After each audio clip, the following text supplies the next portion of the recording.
There are 10 books that I think you absolutely have to check out in June. This is one of the most exciting videos to film.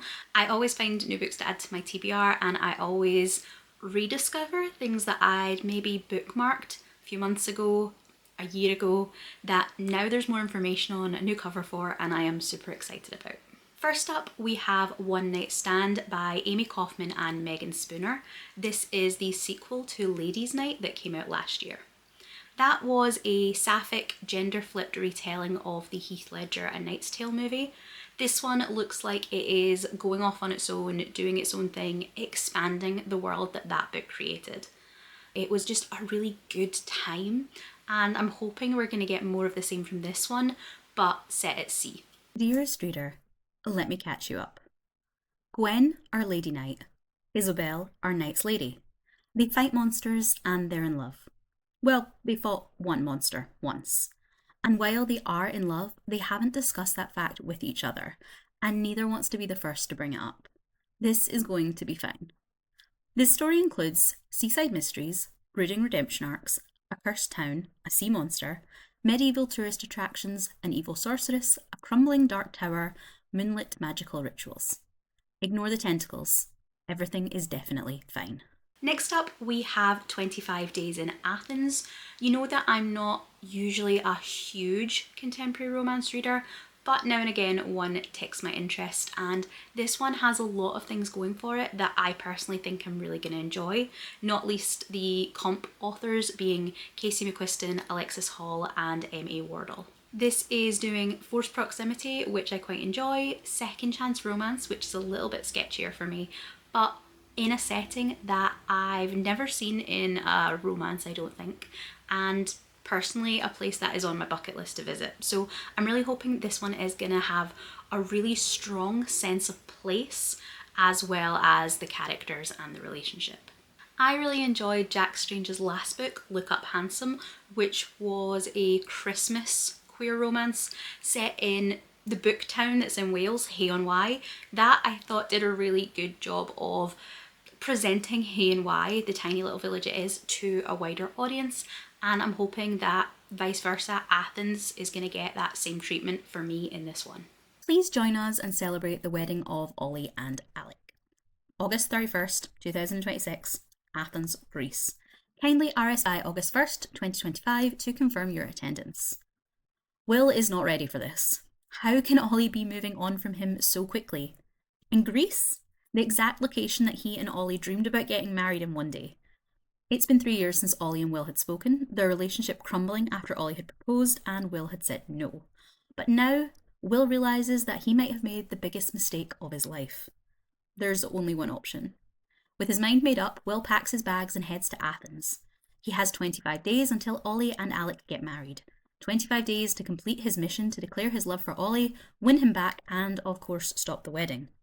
The last person Will expects to run into on his first day in Athens is his childhood friend Sam. But Sam isn't the lanky little boy clutching his Pokemon cards anymore. Sam is now an imposingly handsome grown-up, although still secretly clutching his Pokemon cards. Surrounded by the beauty and history of Athens, Will has 25 days to work out what he really wants. The Unicorn Hunters by Katherine Arden is a no-brainer.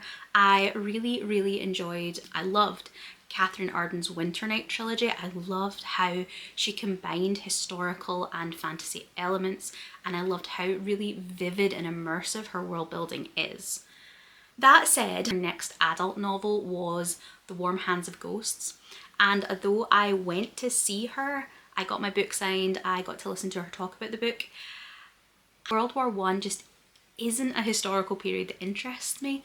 So I was going to read it because it was the only Katherine Arden available, but it has sat on my shelf for nearly 2 years now. The Unicorn Hunters sounds so much more up my alley. It sounds like the perfect book for me. It's got arranged marriages, it has political schemings, political fantasy, deals and assignations. It sounds just chef's kiss. Anne of Brittany was a child when her realm was invaded, her home besieged, and her royal father driven to his death. Now her treasury is empty, her land occupied by her enemies, and she is ordered, under threat of renewed war, to become queen of her conquerors and marry the King of France. This marriage means her country's annexation, but Anne promised her father that Brittany would never be conquered. Defiantly, she betroths herself in secret to France's greatest enemy. But in a world where courts may spy on each other by magic, there is only one way to solemnize this illicit union. Anne takes her court deep into a legendary forest, where the court diviner's skill cannot reach. The world thinks they are only a hunting party, coursing after unicorns. But that is a lie, a trick, a feint. No one in living memory has seen a unicorn. All Anne wants is this secret wedding, which is her only hope of salvation. But when, against all hope, a unicorn appears and a stranger out of legend stumbles from the trees and falls at her feet, Anne is plunged into a world of enchantment, where a doomed sovereign might find the power to change her own and her country's destiny, or be lost in the shadows forever. Then we have Rottenheart, another historical sapphic horror from Kat Dunn. Her current batch of adult novels have all been standalones, but I love the theming on their covers, and Rottenheart is no different. This one is Hamlet inspired. It's set in the 1890s. It's going to do a lot with mothers and daughters and grief. And while I didn't adore Hungerstone, I enjoyed it, and I'm hoping that this one is just gonna up the ante for me a little bit and give me whatever it was that I missed in that one. Revenge me, for I am murdered. Odette and Cecilia are young women living between their grand homes in Hampstead and the imposing ancient Herne house in Suffolk. Though Odette's artist mother Lydia keeps a tight grasp on her, she and her beloved Cecilia are mostly left free to roam, to learn, and to love. But when Lydia inexplicably sickens and dies, a dark veil falls. As the funeral rites are performed, Odette's aunt, the cold and implacable Claudine, increasingly takes charge of the household, while her father retreats into his study. Odette, lost in grief, disappears into the shadows. But as Claudine is announced as Odette's new stepmother, a sinister presence in the house makes itself known. To her horror, Odette realises that despite her death, Lydia never really left, and now she wants revenge. A.C. Rosen is one of my auto-buy authors, and I love his historical adult mysteries. The Evander Mills series is set in the 1950s, and I really enjoyed his contemporary YA camp. This is a adult contemporary murder mystery, so it's combining both those things, and I'm really looking forward to seeing what this favourite author of mine is going to do with it. Brandon is a hopeless romantic. So when a handsome stranger named John checks in at the hotel he works at and invites Brandon to his room, Brandon ignores the advice of his crew, a group of lovable and messy queer 20-somethings, and accepts. What follows is a tale as old as time.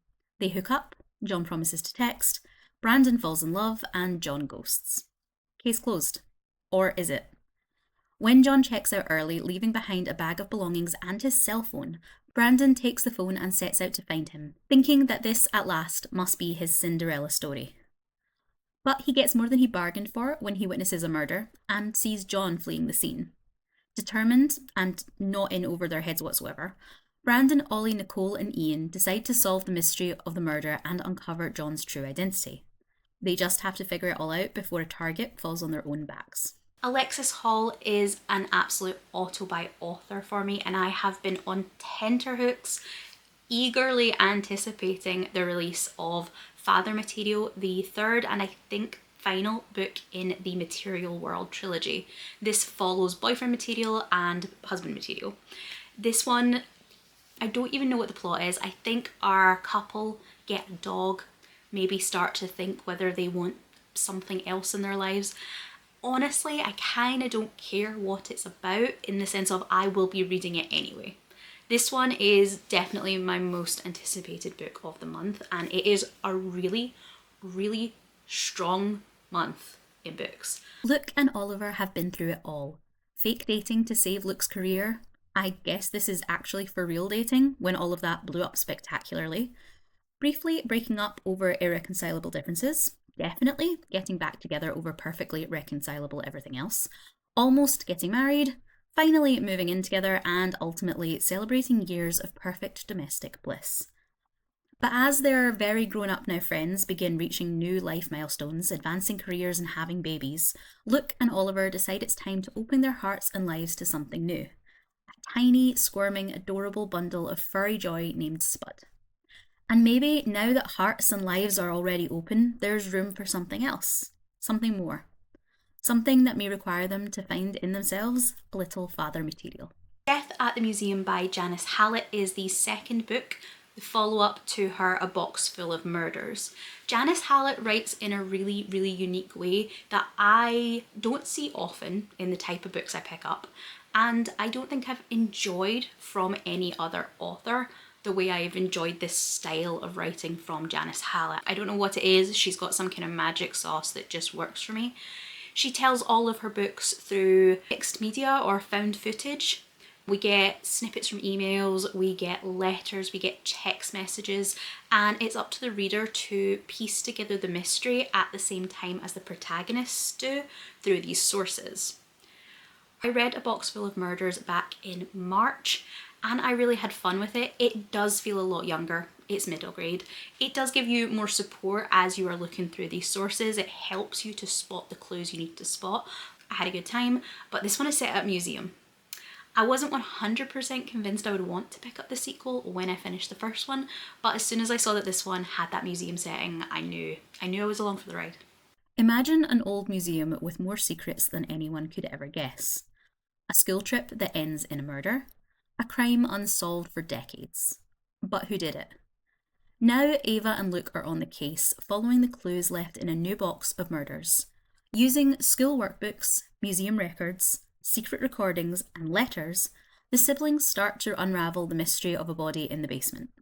But can they discover what really happened before the killer strikes again? You know the facts. You have the clues. Can you solve the mystery before they do? Nemesis Mine by Amy Archer is probably the most anticipated book by a new to me author in June. I know it's a really, really busy month with some great books, but this one has a male romance, we have an enemies to lovers, and we have a sort of fake dating, fake rivalry going on in a fantasy world. Fake dating, my absolute favourite trope ever, and I love if you can find a way to do that in a fantasy novel. This idea of dark lords and heroes that maybe are putting on a bit of a show for the populace is something that I was anticipating getting with Apparently Sir Cameron Needs to Die earlier in the year, and it played out differently. I still enjoyed it, but it played out differently.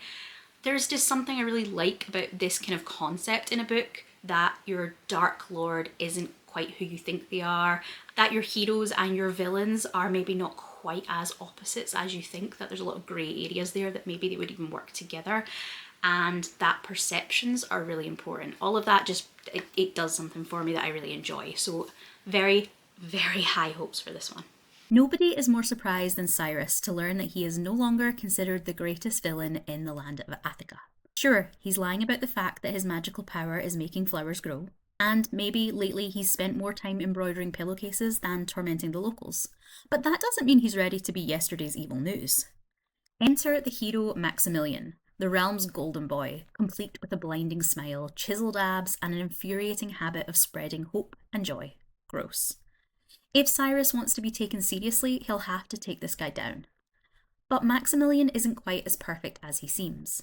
When he proposes a scheme to fake an epic rivalry and increase their fame, Cyrus can't resist. Stage the battles, soak up the spotlight, share the spoils. It's a villainously good marketing plan. There's just one hitch. Pretending to hate your nemesis becomes a lot harder when you start falling for them instead. Heaven's Graveyard by Grace Curtis is giving us lesbian sci-fi archaeologists, and that's it. I'm sold. I am hoping / thinking that I might try and put together a little mini TBR just in the lead up to the autumn semester of Magical Readathon, where I'll read a couple of books that I feel my personal character in the readathon would maybe read over the summer for her calling. I did it last year and I had a great time with it. So as an Aldean excavationist, I'll be looking for some vaguely archaeology type books, and this is a very firm contender, and it will make sure that I read it relatively soon. The book has not one but 2 stunning covers, and I have already pre-ordered my copy. Be careful what you pray for. Cod became an archaeologist to chase the ghost of her hero, Alea Anna Ulai. History may have written Alea off as a myth, but Cod is determined to prove she existed, even if it means sifting through relics for the rest of her life. Then a message arrives summoning her home. Cod's former teacher has found something monumental, the ruins of an enchanted city slumbering beneath the soil. This could be the breakthrough they've always dreamed of, but with a war brewing, rival powers circling, and ancient magics stirring underfoot, their discovery soon becomes far more trouble than it's worth. Even Cod starts to wonder if some things are better left buried. Finally, we have All We Hunger For by Anna Mercier. Again, highly anticipated new to me author. This one seems to be set in quite a culinary inspired fantasy world. We have a protagonist who is entering a baking competition and a love interest whose father is very influential politically, and somehow these two things are going to influence each other. I don't fully understand, but I am absolutely ready for it. In An Aspera, where magic comes alive through artistic skill, Elara Rousseau knows she'll never be selected for the Objet d'Art. A high-stakes baking competition will elect a new sovereign to join the ruling council, and someone from the slums would never be considered. But when a brooding figure from her past sneaks her into Objet, Elara has the chance to compete for a better future, as long as no one uncovers her traitorous secret. Nicolas Dupont will do whatever it takes to impress his powerful father, a sovereign who hasn't officially recognised his son, like handpick a contestant to win and become his father's political pawn. But Elara is far more than he bargained for, and she ignites his own subdued passions. Against all odds, Elara excels and becomes a hero to the city's poor, all while Nick's faith in his father crumbles and the sparks between them burn brighter. As the competition heats up, Elara and Nick must choose: fight to win the competition and secure a future of safety for them both, or use the power of Elara's art to spark a revolution. So there you have the 10 books that I am the most excited to add to my TBR and to read hopefully in June or early July. Let me know what your most anticipated book for June is, whether it's a new release or something you already own. If you don't want to say anything specifically but you want to leave me a comment, then leave me something birthday themed, because June is my birthday month. I hope I'm going to see you in the next video. Goodbye.